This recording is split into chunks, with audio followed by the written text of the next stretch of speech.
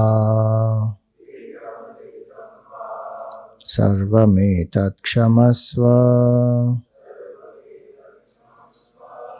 जय जय करुणाब्धे श्री महादेव शंभो।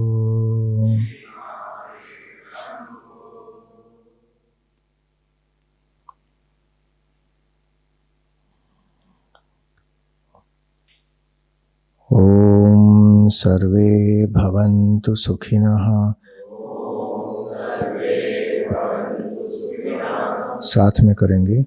सर्वे सन्तु निरामयाः सर्वे भद्राणि पश्यन्तु मा कश्चित् दुःखभाग् भवेत्।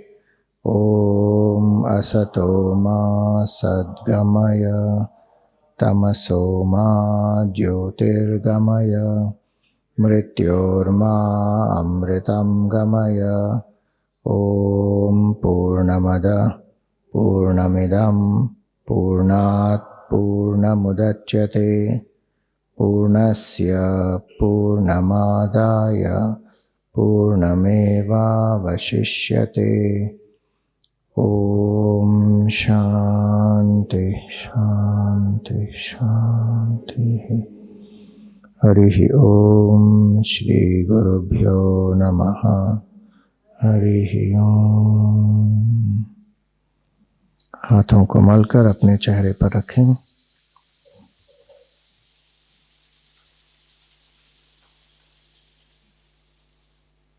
धीरे से आँख खोलें।